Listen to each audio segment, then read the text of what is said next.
Nous, on est intéressés par un sujet parce que paraît-il qu'il y a des ministres qui sont entraînés à la prise de parole médiatique par des journalistes. On a appris ça récemment. Et a priori, il y aurait dans ces journalistes qui entraînent les ministres, il y en aurait qui bosseraient ici à CNews. Alors je vais lire un petit article de Révolution Permanente qui en parle. Attendez, voilà mon dossier. Alors, nous aussi on a des dossiers. Hein. Voilà. C'est de bonne guerre. Alors on savait déjà que les journalistes envoyaient leurs questions à l'avance aux politiciens, mais il semblerait qu'ils les entraînent même à y répondre. C'est ce que révèle Le Monde ce lundi. 3 membres du gouvernement, Olivier Becht, ancien ministre délégué au commerce extérieur, Dominique Faure, ministre délégué chargé des collectivités territoriales, et Sabrina Agresti-Roubache, secrétaire d'État chargée de la ville, auraient été entraînés à la parole publique par le cabinet Expression Conseil, qui emploie des journalistes de différentes chaînes de télévision et de radio comme TF1, CNews, Europe 1 ou BFM TV. Donc là, on est devant Europe 1 et CNews, donc ça fait déjà 2 médias cités dans cet article. Ce cabinet de conseil, créé par un ancien journaliste de TF1, a en effet signé en octobre 2022 un contrat avec le service d'information du gouvernement, rattaché à Matignon. Donc ce service d'information, il s'appelle le SIG, donc SIG, pour un achat reconductible jusqu'en 2026. Le gouvernement pourrait donc débourser jusqu'à 1,6 million d'euros hors taxes de prestations pour, je cite, préparation à la prise de parole médiatique et événementielle. Comme l'explique Le Monde, ces formations coûtent rien de moins que 2400 € pour 2 heures hors taxe. Ça va, hein. Franchement, faut pas se plaindre, hein. Parce que nous, les gueux que nous sommes, petits pangolins réfractaires que nous sommes, 2400 € pour 2 heures hors taxe, on aimerait bien les toucher, hein, parce qu'en un mois, certains ne les touchent pas. Voilà. Donc une pratique vraisemblablement généralisée, puisque si le SIG dit n'avoir dépensé que 20 000 € en 2023 auprès de Expression Conseil, le cabinet réaliserait les 3/4 de son chiffre d'affaires dans le public et compterait également pour clients les ministères de la transition écologique, de l'Intérieur et des Affaires étrangères. Un comble après le précédent scandale des factures du cabinet McKinsey, surtout quand on nous annonce un plan d'austérité pour les prochaines années. Sur LinkedIn, Expression Conseil se vante d'avoir formé en 2023 des cadres et dirigeants de différents ministères, de l'économie à la culture, en passant par celui de l'Europe et des Affaires étrangères, ou encore le service d'information du gouvernement. Si le cabinet reste plutôt discret quant à l'identité des journalistes qu'il emploie, il assure que ce sont des professionnels employés dans les plus grandes rédactions. Quelques noms sont tout de même mis en avant dans Expression Conseil, comme celui de Marietta Frias, rédacteur en chef sur CNews depuis 2017. Donc est-ce qu'elle est là, Marietta Frias? On aimerait bien la rencontrer pour parler de ce sujet, ça nous intéresse beaucoup. Le journaliste passé par TF1, Benjamin Dard, hein, ça ne manque pas comme nom, a également animé des formations pour le compte du cabinet au cours de l'été 2023, avant de devenir rédacteur en chef d'une tranche horaire matinale de France Info en septembre de la même année. Des journalistes de grands médias ont ainsi aidé des politiques à se préparer à répondre à leurs propres questions. Absolument. Ah, nous on aimerait rencontrer donc Marietta Frias. Je la connais pas, désolé. Ah, parce que paraît-il qu'elle donne des cours à nos ministres pour répondre à des questions. Elle est au groupe? Elle est chez la garde? Oui, elle est responsable, elle est rédactrice en chef sur CNews depuis 2017. Voilà, donc nous, ça nous... Ouais, mais à mon avis, le samedi, je suis pas sûr qu'elle soit là. En tout cas, passez-lui le message, ça nous intéresse de la rencontrer. Cette enquête illustre une nouvelle fois les liens étroits entre les journalistes des grandes rédactions bourgeoises et le gouvernement. Cette proximité avait déjà été mise en évidence au moment de la nomination au ministère de l'Éducation nationale d'Amélie Oudéa-Castéra, dont on a appris qu'elle est la nièce, attention, de Philippe et Alain Duhamel, habitués des plateaux télé depuis les années 70, voire avant, et de Nathalie Saint-Cric, dirigeante du service politique de France Info. Les Duhamel incarnent ainsi parfaitement la famille de journaliste au service de la bourgeoisie libérale française, à tel point qu'Alain Duhamel déclarait sur BFM en septembre dernier, attention, ouvrez le guillemet, on me demande si je suis macroniste, je trouve qu'on devrait demander à Macron s'il est duhamélien. On rigole avec eux, hein. Au moins, ça, avec eux, on a de quoi faire, il y a matière à rigoler. D'ailleurs, on n'a plus trop le droit de rigoler, il faut faire attention en ce moment parce qu'il y a quand même un délit d'outrage en ligne. Donc attention au sobriquet que vous pourriez donner à certaines personnalités politiques et médiatiques parce que s'ils se sentent outragés, offensés, vous pourriez directement en cabane, 1 an de prison et je crois 3 500 € d'amende. 3 750. Ah, et virgule 02, c'est ça peut-être. Il n'y a pas de petits centimes de perdu, exactement. Donc voilà, nous serions curieux de rencontrer Marietta Frias de CNews, qui donne des cours de communication à nos chers politiques pour répondre à ses propres questions en fait. C'est ça qui est amusant. C'est vraiment parce que vous êtes Choupoutou que je viens m'adresser à vous. Bon, Ils ont des belles chiottes chez CNews. Qui arrive là-bas. Allô ? Ça y est, c'est reparti. Est-ce qu'ils ont des belles toilettes? Est-ce qu'ils ont des belles toilettes à CNews? Comment c'est les toilettes, Sylvain ? Tu as pu les visiter, non? J'ai pas encore visité, j'ai pas refait les murs parce que sinon ça aurait été qualifié d'attentat. Chers journalistes de CNews, on ne vient pas ici en mode hostile, on ne considère pas que vous êtes pire dans tout le système médiatique français, même s'il ne faudrait pas vous glorifier non plus d'être les meilleurs, parce que finalement, nous ce qu'on aimerait, c'est que la décision du Conseil d'État qui a été transmise à l'Arcom par rapport à votre dossier soit correctement évaluée, pas seulement par vous mais par tous les médias, notamment sur le fait de lister les courants d'opinion auxquels sont rattachés les intervenants. Et donc dans cette décision du Conseil d'État, les intervenants ne sont pas seulement vos invités politiques, mais aussi les experts de plateau que vous invitez. Et vous-même, en tant que journaliste, vous avez des opinions. Vous ne pouvez pas prétendre que vous n'avez pas des opinions, ça transpire. Et donc nous, ça nous permettrait de bien évaluer en tant que citoyens si nous avons accès à une réelle diversité d'opinions. Parce que vous vous rattachez beaucoup au clivage gauche-droite. Excusez-nous, mais nous, on n'en a rien à branler de vos clivages gauche-droite. Il va falloir nous expliquer quelle est la différence entre un européiste de droite et un européiste de gauche. Parce que si leur simple différence est étiquetée gauche ou droite, mais que les deux sont des traîtres fondamentalement et qui détestent la souveraineté de la nation, qui ne veulent pas que nous soyons indépendants, qui veulent nous laisser dans les griffes de l'Union européenne, de l'OTAN, qui veulent qu'on reste les larbins des États-Unis, je vois pas tellement où est la différence de point de vue. Je m'en fous qu'ils soient de droite ou de gauche. Dans les deux cas, c'est des traîtres. Et dans votre groupe, on n'entend pas des gens qui puissent faire valoir une opinion contradictoire à tous vos invités. Des gens qui parlent de sortie de l'Union européenne, pourquoi on n'en entend pas? C'est tabou? Vous avez un problème avec la sortie de l'Union européenne à la gare d'Herbe-Bolloré? Des gens qui parlent de sortir de l'OTAN, ça vous pose un problème que de les inviter? Vous croyez qu'ils ne sont pas nombreux? Les gens qui disent qu'il faut cesser les sanctions et les livraisons d'armes et de munitions visant à tuer des Russes, désolé, certains parlent de soutien à l'Ukraine, moi j'appelle ça juste des livraisons pour tuer des Russes. Donc foutre en l'air notre diplomatie et nos bonnes relations avec la Russie, il y a beaucoup de Français qui sont très hostiles.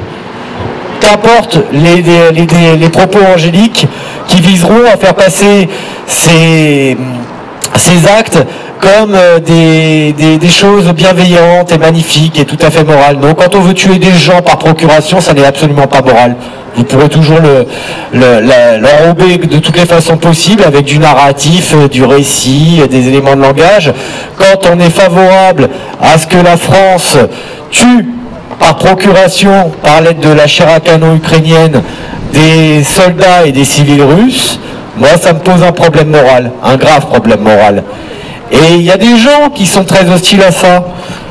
Si on prend Patrick Pazin, Jacques Beau, ça c'est des intellectuels qui sont bien renseignés, qui ne sont pas d'accord avec ça.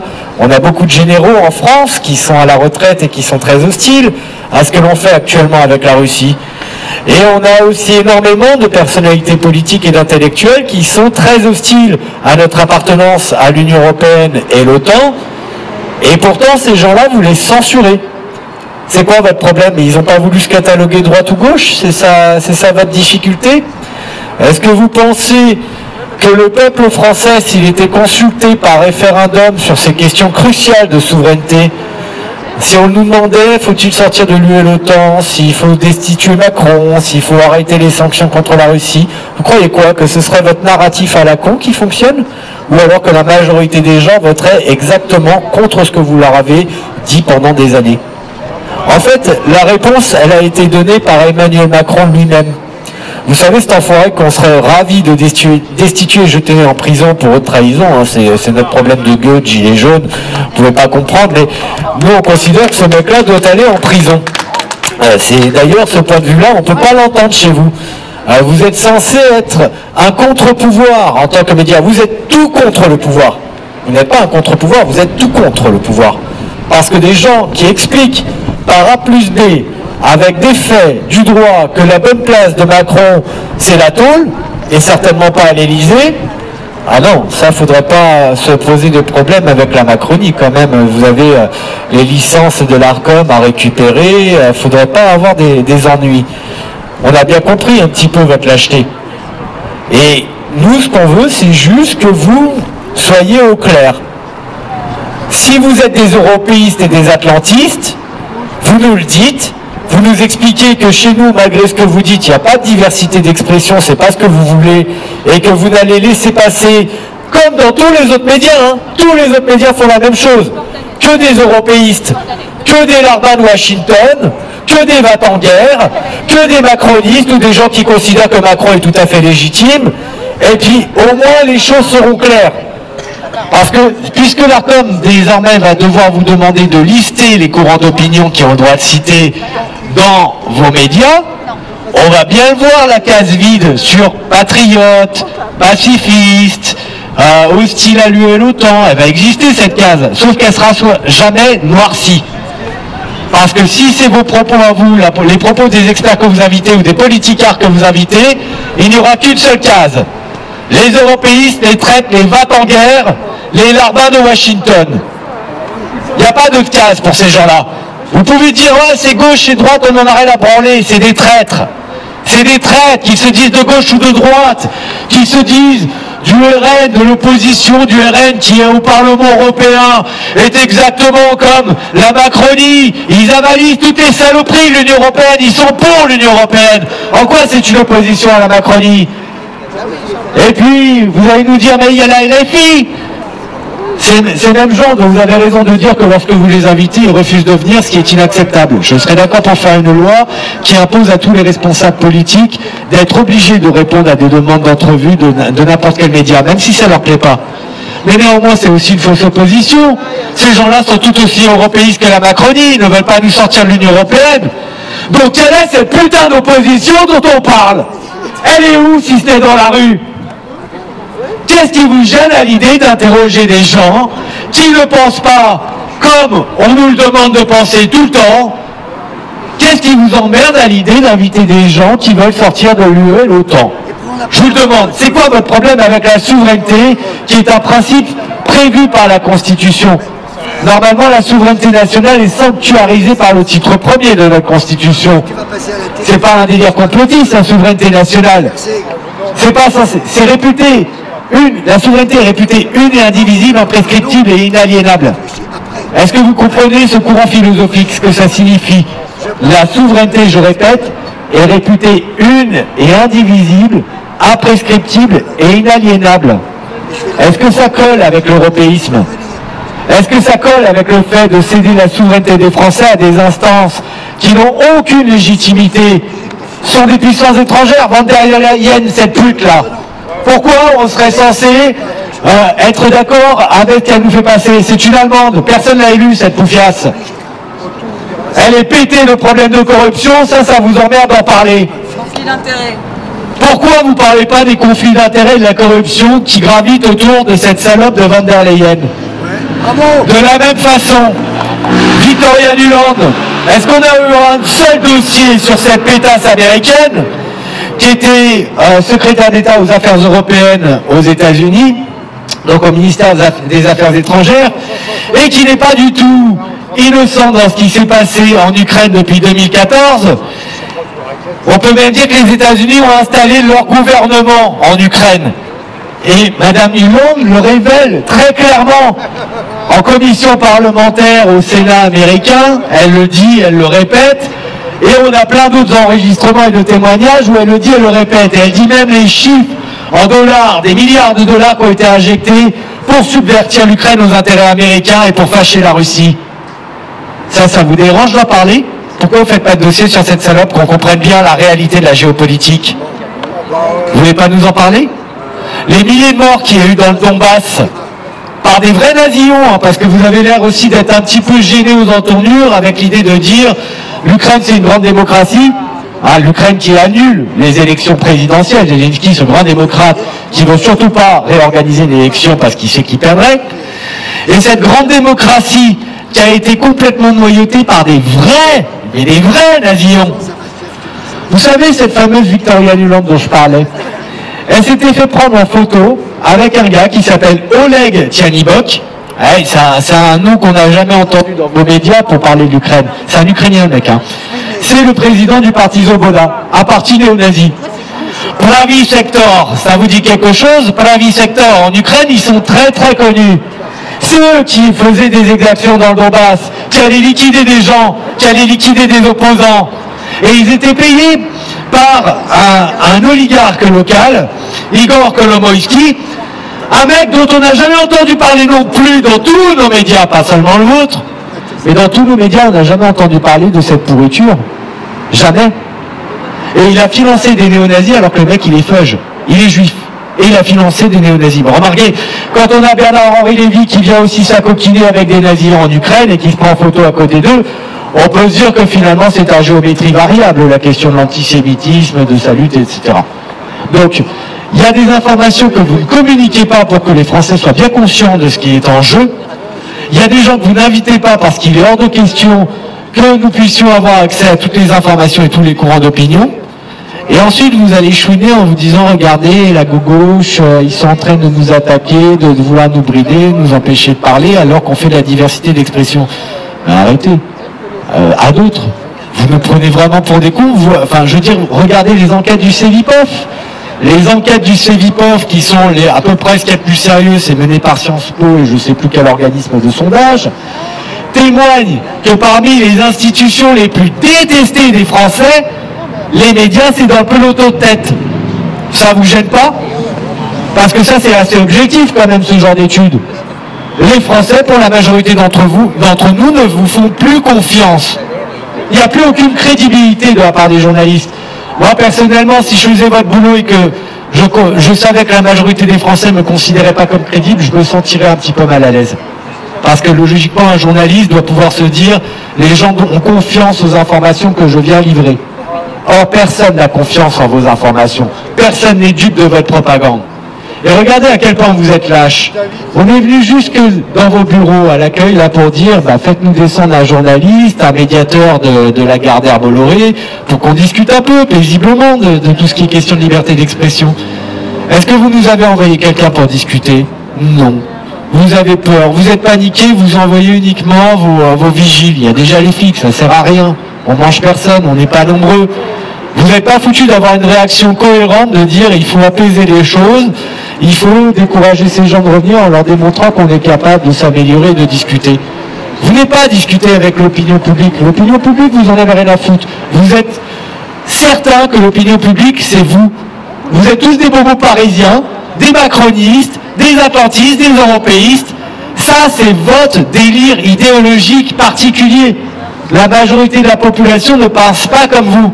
Et si vous avez un problème avec la majorité de la population, dites-le nous. Dites-nous simplement, on vous emmerde, on n'aime pas les gueux, on n'en a rien à branler de la France, on veut qu'elle soit démolie, on continuera de faire de la propagande de guerre. Donc, dites-le nous, soyons simples. Voilà. venez nombreux et participez à cette action. Alors vous avez entendu la voix de la sagesse et de la raison. Dans la résistance, on aime bien la sagesse, on aime bien la réflexion, on aime bien l'histoire, on aime bien la rationalité. Et c'est tout ce dont la France aujourd'hui a besoin. C'est bien évident que avant un an, donc, Macron dégage, donc en mars 2025, il sera destitué, bien évidemment. Comment se pourrait-il qu'il ne le soit pas avec cette affaire Trogneux qui a atteint une audience mondiale? C'est comme Tchernobyl, tout le monde le sait, sauf en France. Le nuage de Tchernobyl, il était partout, sauf en France, il s'arrêtait à la frontière. L'affaire Trogneux, c'est pareil. Le monde entier est au courant, sauf la France, sauf les Français. C'est extraordinaire. Tout le monde, dans le monde entier, sait que Brigitte est un mec, que c'est un homme, que c'est un trans, c'est officiel. Et Poutine l'a dit lui-même, je ne suis pas moi marié avec un transsexuel. Les ministres ne sont pas homosexuels. Et je ne me trémousse pas avec des Africains. Et on attend que CNews en parle de cette fameuse affaire Trogneux qui est donc connue par le monde entier sauf la France, c'est-à-dire par environ 5 milliards d'habitants de cette terre. 5 milliards savent dans le monde entier que le pseudo-mari de Macron, c'est un mec, un transsexuel. Et bien sauf nous. Et c'est normal. Et la défense nationale et toute la sécurité nationale est donc sous la direction, la supervision, l'influence d'un transsexuel. C'est normal ça. C'est normal. Est-ce qu'il n'y a pas un lien entre l'effondrement du pays, entre la vente d'Alstom, par exemple, à 3 francs 6 sous, à l'effondrement du pays, à la mise dans les grilles de BlackRock? Est-ce qu'il n'y a pas un lien, par hasard, avec le chantage auquel est soumis le président de la République, qui est donc, en fait, a fait du recel d'usurpation d'identité? L'usurpation d'identité est condamnable, peut faire l'objet d'une condamnation d'années de prison, bien sûr, et tous les complices font à ce moment-là du recel de tous ceux qui ont caché la vérité aux Français. Est-ce que Macron aurait été réélu en 2022 si les Français avaient su que Brigitte c'est Jean-Mimi, que c'est Jean-Michel, hein, qui a 78 ans, voilà, et qui a dragué et détourné un mineur de 14 ans en 1990, à peu près, quand il avait 14 ans. Détournement de mineurs. Donc tout ça, c'est hyper documenté. Cherchez un peu, allez sur le compte Précibus/Brigitte. Je peux 2 minutes? Oui, attends, je finis ma phrase. Oui, finis ta phrase, j'ai un truc à dire là tout de suite. Bon, alors c'est très urgent. Donc, voilà. Nous venons d'apercevoir M. Gambadélis qui vient de filer, il monte dans le taxi et Laurent a tout à fait raison et Sylvain également, enfin tous ceux qui ont démontré par A plus B, ça fait de nombreuses fois qu'on vient ici, on attend qu'un de ces journalistes prenne la parole et vienne et ose contredire tout ce que nous sommes en train de dire là, et bien vous voyez, M. Gambadélis est passé là, devant nous, et s'est même pas arrêté, ne serait-ce que pour dire que ce que tu as dit, ce que Sylvain a dit, ce ne sont que des mensonges. Il faut que les gens le sachent. Ils auraient pu avoir l'opportunité de prendre le micro et de dire à quel point ce qu'on dit c'est n'importe quoi, et ils se sont sauvés. Voilà. Ce qui manque beaucoup à nos politiques, à nos journalistes, ça s'appelle des couilles, je crois, des coronesses. Hein, voilà, des ovaires, voilà, ce sera pareil. C'est du courage. Vous croyez que la France a survécu pendant 3000 ans sans courage? Vous croyez que les poilus qui sont restés 4 ans dans les tranchées, ils manquaient de courage? Vous croyez que la résistance française en 40, elle manquait de courage? Non. Par contre, aujourd'hui, ceux qui ont usurpé le pouvoir au moyen de blagues des financements et de BlackRock, de la CIA, eh bien eux, ils n'ont pas de courage et ils le démontrent aujourd'hui en filant comme des lapins. Les deux, en filant comme des lapins, c'est terminé. Sachez, tous les Français se souviennent de ceux de leurs aïeux qui sont morts dans les tranchées, qui sont morts sous les bombardements, qui sont morts sous les gaz. Ils sont des millions de Français qui ont été courageux et qui ont construit la France. Alors que ceux qui pissent dans leur froc, qui n'ont pas de couilles, hein, et qui se défilent, eux, c'est eux qui détruisent la France depuis 10 ans, 15 ans, 20 ans, 30 ans. C'est terminé. Nous n'allons pas rester une colonie américaine parce que nous avons perdu la guerre en juin 40. De Gaulle l'a prouvé, De Gaulle l'a dit, De Gaulle l'a fait. Il a redressé le pays. La France se redresse toujours parce que nous avons dans nos gènes, nous avons une composante qui dit que la France est éternelle et qu'elle vaut la peine qu'on crève pour elle, qu'on aille au front, qu'on sorte de la tranchée, qu'on aille se battre. Les Français, nec fluctuat, nec mercutur. On plonge la tête, on plonge la tête, mais on ressort toujours. Nous, la France a toujours fini par gagner une fois qu'elle a compris ce qui se passe. Comme sous Louis XIII, lorsque les Concini ont ruiné la France, Concini a terminé avec son cœur grillé à la broche, tellement il était haï, tellement il avait détruit le pays, il avait volé le pays. C'est pareil, méfiez-vous, quand on reprend le pouvoir en France, ça ne se passe pas très très bien pour ceux qui l'ont trahi, pour ceux qui ont collaboré. Donc, venez tous vous exprimer aux Européennes du 9 juin. Il y aura une seule liste de la résistance, seule liste d'union de la résistance. Et du 1er au 12 mai, il y aura les Olympiades de la résistance qui vont aboutir à une liste unique. Tous ceux qui se battent aujourd'hui avec leur propre liste, eh bien s'échauffent, mais il n'y aura qu'un seul vainqueur. Et tous les Français pourront aller voter pour cette liste unique. Donc, souvenez-vous, le 9 juin, il faut vous lever tôt pour aller voter, tous. Merci Laurent. Et allez tous voter pour la liste unique de la résistance. Laurent, je te reprends une minute simplement. Marianne a fait la semaine dernière un papier sur son hebdomadaire sur l'affaire Brigitte. Donc Marianne en a parlé. Un peu de monde qui passe de temps en temps, quoi.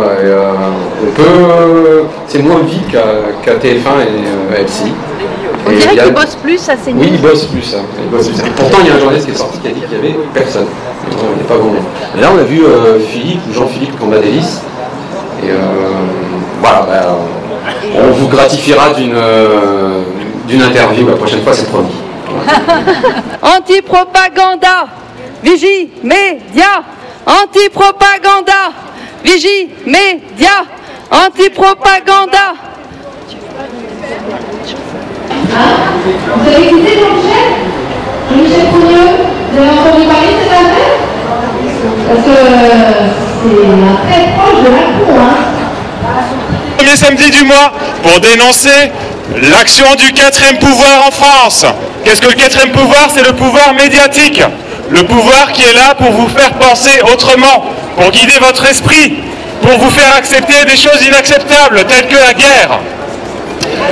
Tous ces premiers samedis du mois, nous allons voir des grands médias dominants, des médias qui font la pluie et le beau temps, qui vendent les opinions, qui sont tantôt privés, tantôt publics. Aujourd'hui, on est allé voir TF1 et LCI, qui, sur la propagande de guerre, sont très forts en ce moment, qui sont là pour vous vendre l'idée qu'il y a un pauvre peuple ukrainien qui s'est fait attaquer par la Russie sans aucune raison, qu'évidemment, il n'y a pas de néo-nazis en Ukraine, et que Poutine veut envahir toute l'Europe. C'est un très méchant, il veut même lancer des bombes atomiques. Donc évidemment, tout ça, c'est une vision de la réalité qui est complètement falsifiée, qui est là pour servir des intérêts. On est allé voir ensuite Microsoft. Alors c'est pas un média en lui-même, mais c'est un représentant des GAFAM. Et en tant que GAFAM, ces entreprises qui ne sont pas françaises, je le rappelle, alors déjà qui sont américaines pour la plupart, mais en réalité qui sont des multinationales. Et en fait quand on est multinational, on ne sert pas l'intérêt forcément d'un pays. Alors on peut avoir des connivences avec ces pays, mais on sert d'abord ses propres intérêts. Microsoft, on allait les voir parce que, bon, ils étaient sur notre chemin, mais c'est aussi, notamment avec l'intelligence artificielle, ils ont donc de plus en plus de poids dans le façonnage des esprits.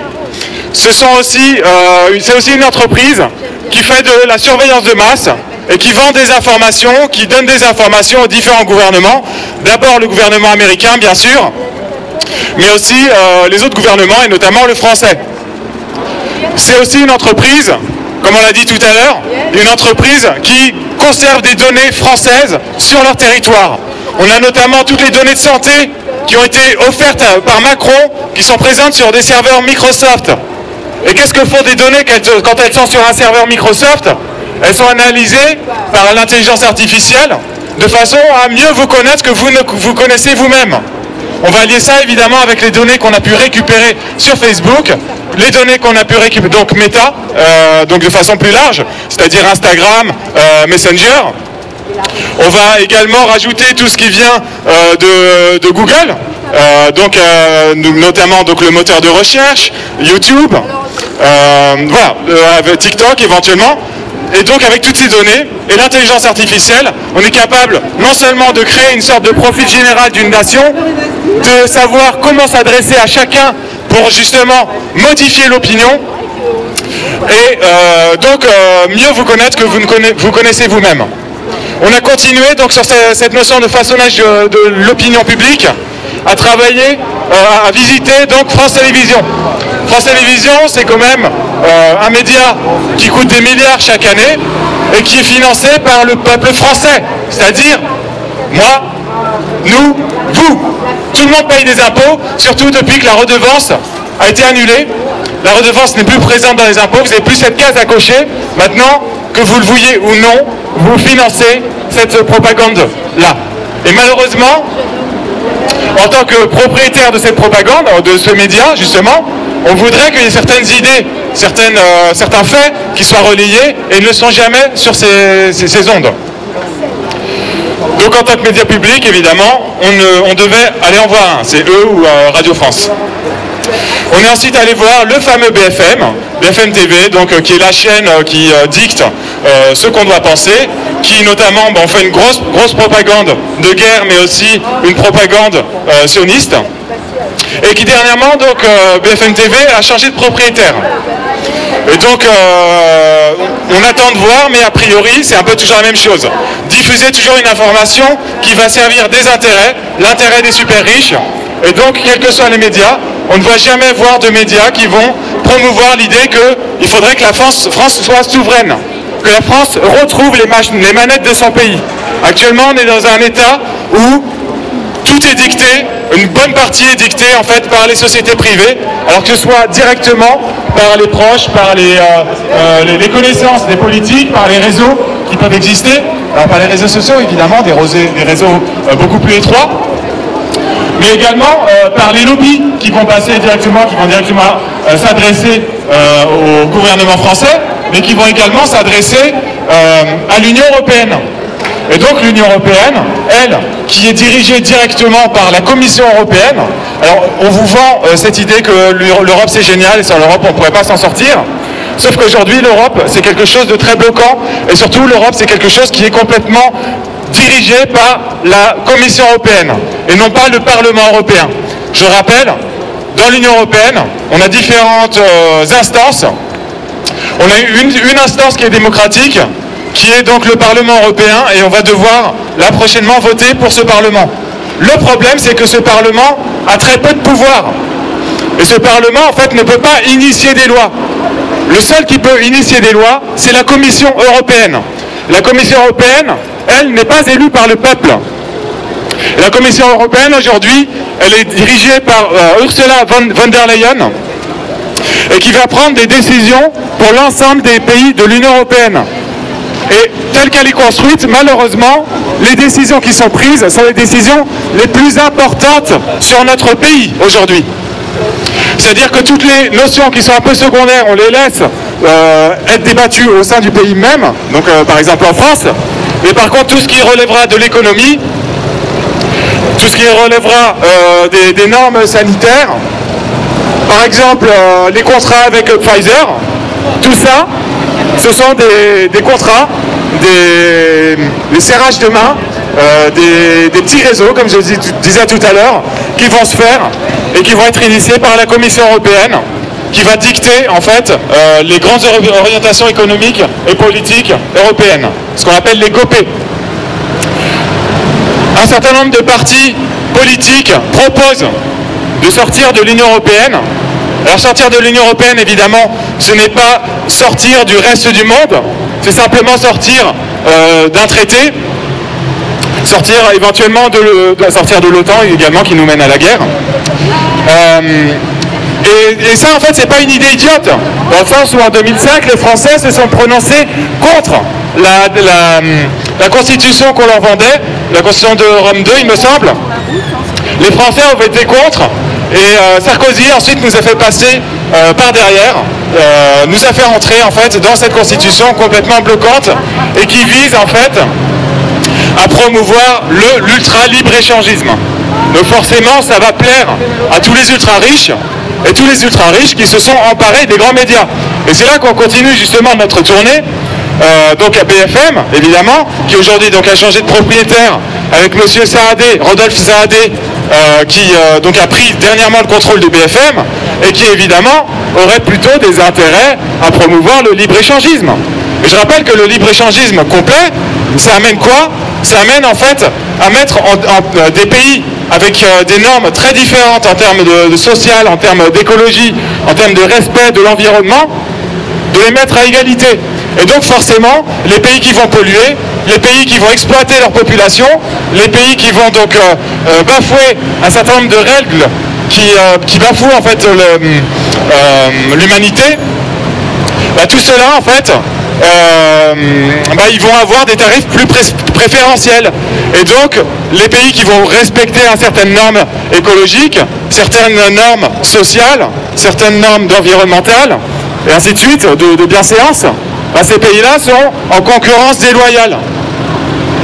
Donc voilà, c'est pas une idée idiote qui est lancée comme ça. On n'a pas envie, pour la plupart de ceux qui sont ici, de nous dégager de l'Union européenne comme ça pour le plaisir. C'est simplement que cette Union européenne aujourd'hui, c'est elle qui a les manettes de la France, c'est elle qui prend toutes les décisions les plus importantes, et aucun grand média sur les ondes ne véhicule ce discours. Pourtant, il y a un certain nombre de personnalités qui en parlent très bien, mais elles ne sont jamais invitées. Et donc nous, en tant que Vigimédia collectif qui nous intéressons aux médias, on attend à ce que ces médias respectent la charte de Munich, et ainsi que la pluralité des opinions. C'est-à-dire que le public français a le droit d'être informé, a le droit de recevoir une information variée et de pouvoir comprendre le monde via différentes visions. Critiquer des textes qui sont faits en fait de façon à ce que le grand public n'ait pas envie d'aller voir. C'est pas du tout médiatisé, c'est pas du tout simplifié par les médias qui devraient être là justement pour décrypter tous ces textes, nous faire comprendre justement ces orientations-là. Et malheureusement, le public n'a pas accès à ces textes, sauf si il commence à s'informer autrement. Et aujourd'hui, il existe un grand nombre de médias alternatifs. Alors évidemment, qui ne sont pas forcément en ondes parce que ça coûte une fortune. Alors certains y sont, hein, mais voilà. Mais beaucoup sur Internet, sur papier également. Et nous invitons le public à essayer de les consulter. Alors c'est toujours intéressant de consulter les grands médias quand même pour avoir une vision particulière. Mais c'est important également aujourd'hui consulter d'autres médias. Pour bien faire, il faudrait que ces médias alternatifs, alors, ou bien soient vraiment portés à l'attention du public, ou alors que les grands médias actuels se partagent, qui se partagent en fait la majorité de l'opinion publique, qui se partagent des scores dominants en termes d'information, Parce que, je rappelle, quand on fait 10 000 vues, 100 000 vues sur une vidéo, on est très content. Sauf que la télévision, la radio, c'est des millions d'auditeurs, de téléspectateurs assurés. Donc en fait, on ne fait pas le point actuellement, malgré le fait que les médias indépendants montent sur Internet. On ne fait malheureusement pas le poids face à ces grands médias dominants, que sont les médias télévision, les médias radio, les médias presse papier, institutionnalisés. Donc là, on a fait un petit panneau. Je vais vous lire, grosso modo, on a mis quelques noms, ils ne sont pas tous. Donc vous avez le média en 442 de Marcel D. Très bon média. Vous avez ADNM, donc les ambassadeurs du Nouveau Monde. Vous avez Les Crises, qui a été donc fondé par Olivier.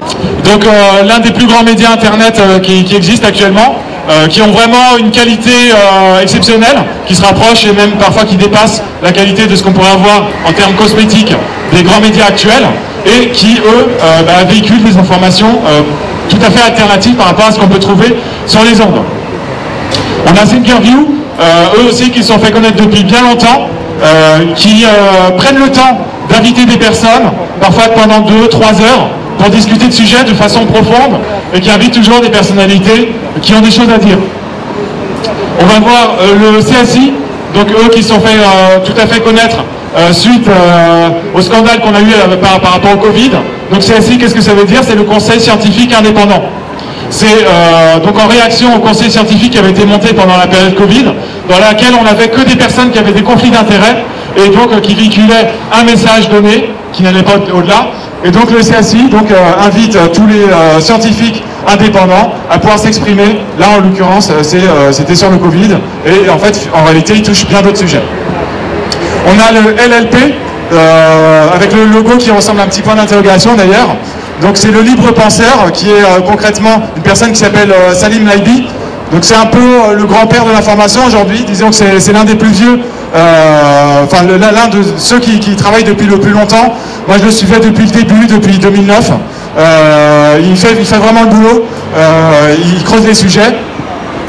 On a ensuite Nexus, qui est un magazine papier, qui est un mensuel, qui se vend en librairie normalement, qui aborde des sujets justement qu'on n'a pas l'habitude de voir dans la presse, et donc qui est assez critique aussi par rapport à un certain nombre de sujets, que ce soit sur le médical, que ce soit sur l'économie, sur la souveraineté, mais aussi qui s'ouvre à des sujets un peu plus, comment on pourrait dire,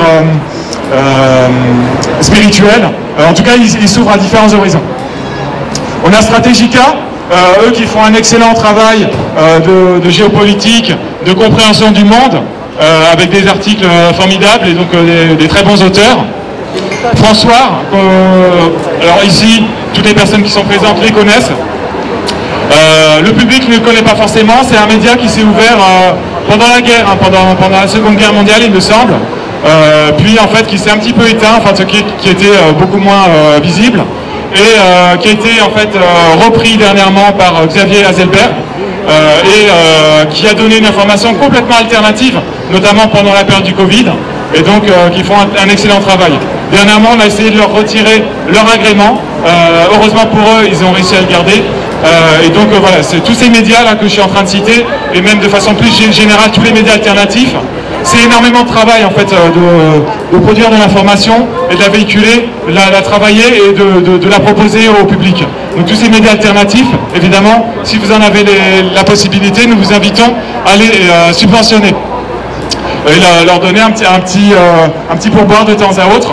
Ici on a notamment des personnes qui filment aussi, qui font un travail formidable. Donc on a Rémi qui fait le travail. Donc pareil, on vous invite à le soutenir. On a Léopold. Les deux autres, je ne vous connais pas, donc je vais vous demander votre nom, si vous voulez bien. Radio Tongossa. Les réseaux sociaux. Radio Tongossa, les réseaux sociaux. Et la radio.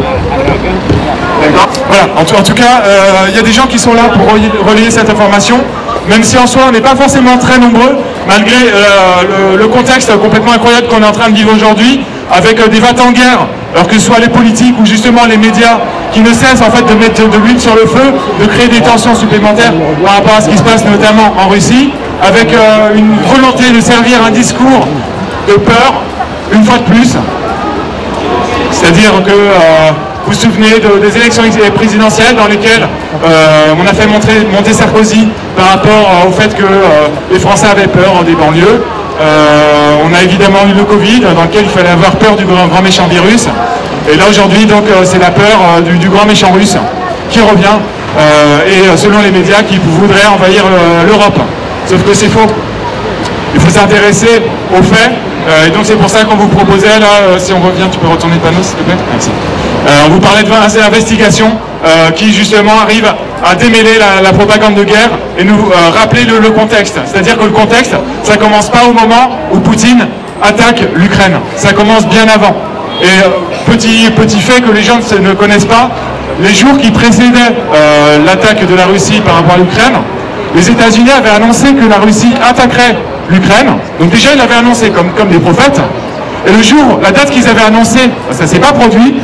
Et chaque jour, en fait, il y a eu des bombardements qui existaient déjà dans le Donbass, qui se sont intensifiés, en passant de quelques centaines à plusieurs centaines, voire des milliers à l'arme lourde.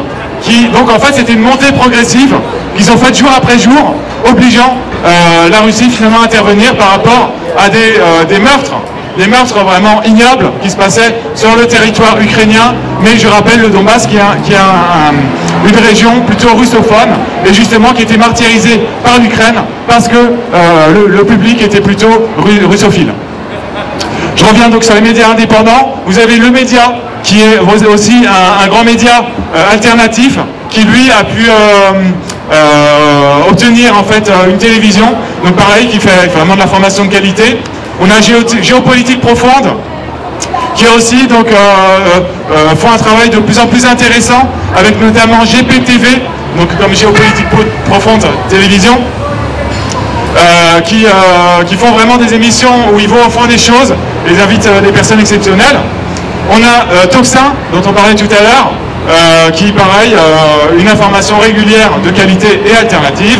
Le fil d'actu, alors eux, ils font moins régulièrement d'informations, mais ils font des sujets de fond depuis assez longtemps, donc on vous invite aussi à les suivre.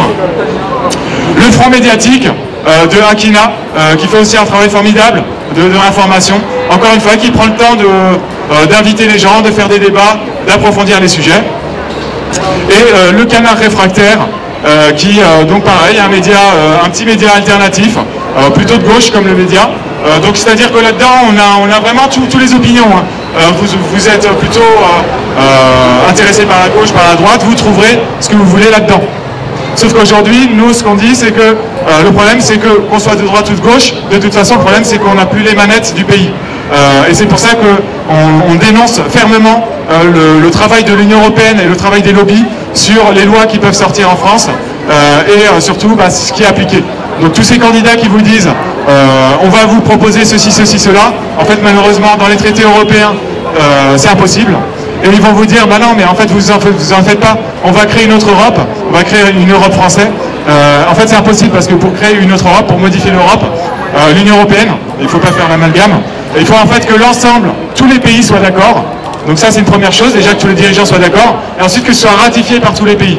Donc c'est complètement impossible d'y arriver, et surtout en fait, il y a des lobbies qui sont derrière, qui sont là pour faire que ça aille dans leur sens, et notamment dans le sens du libre-échangisme. Libre-échange.